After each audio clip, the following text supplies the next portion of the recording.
Você já parou para pensar como o Brasil se tornou o país que a gente conhece hoje? É uma jornada longa, cheia de reviravoltas, heróis e momentos decisivos. Vem comigo que eu vou te contar essa história em 5 minutos. Tudo começa muito antes de 1500, com milhões de indígenas vivendo por aqui, com suas culturas, línguas e tradições super ricas. Aí, em 22 de abril de 1500, as caravelas de Pedro Álvares Cabral chegam, e o Brasil entra oficialmente no mapa de Portugal. No começo, o interesse dos portugueses era o pau-brasil, aquela madeira vermelha valiosa. Mas logo eles perceberam que essa terra tinha muito mais a oferecer. Assim, começa a colonização de verdade, com a plantação de cana-de-açúcar no Nordeste.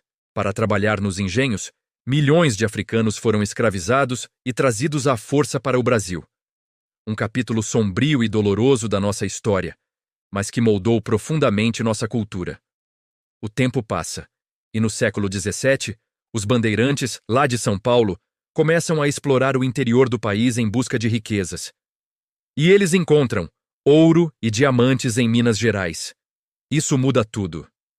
A economia explode, o eixo do poder se desloca para o Sudeste, e cidades como Ouro Preto se tornam joias da arquitetura colonial.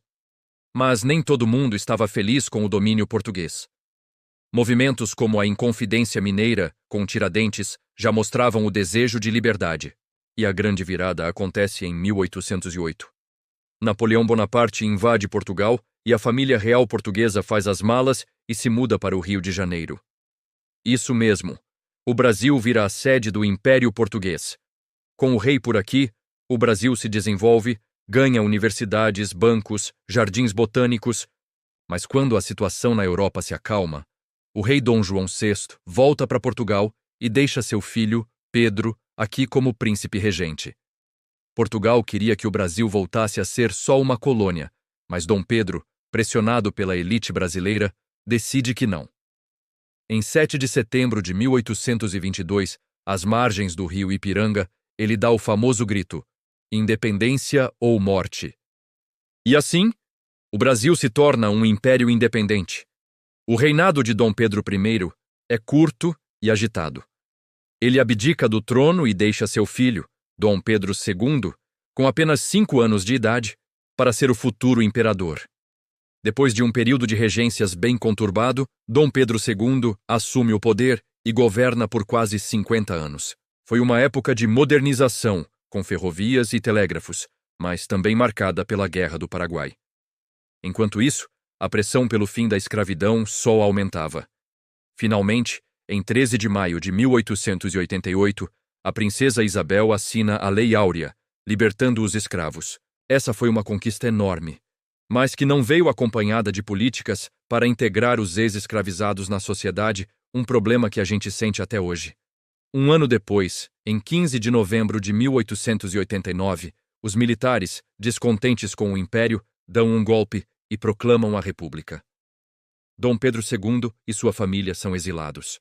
Começa a República Velha, dominada pelos cafeicultores de São Paulo e os políticos de Minas Gerais, a famosa política do café com leite.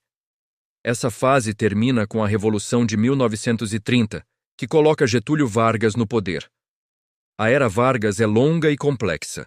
Ele governa como ditador no Estado Novo, mas também cria as leis trabalhistas e investe na indústria. Após Vargas, o Brasil vive um período democrático, com a construção de Brasília nos anos 50, um símbolo de modernidade.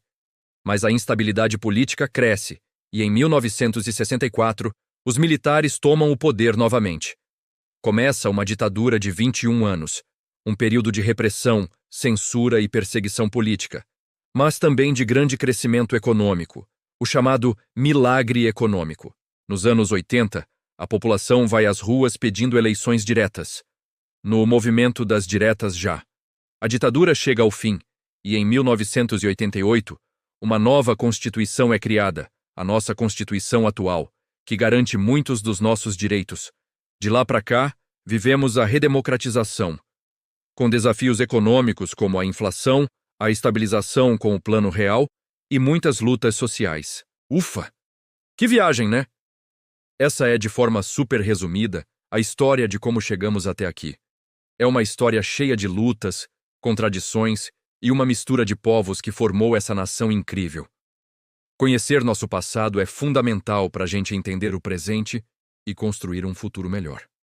Gostou do vídeo? Então deixa o seu like, se inscreve no canal e ativa o sininho para não perder os próximos. E comenta aí. Qual parte da história do Brasil você quer que eu conte com mais detalhes? Valeu e até a próxima.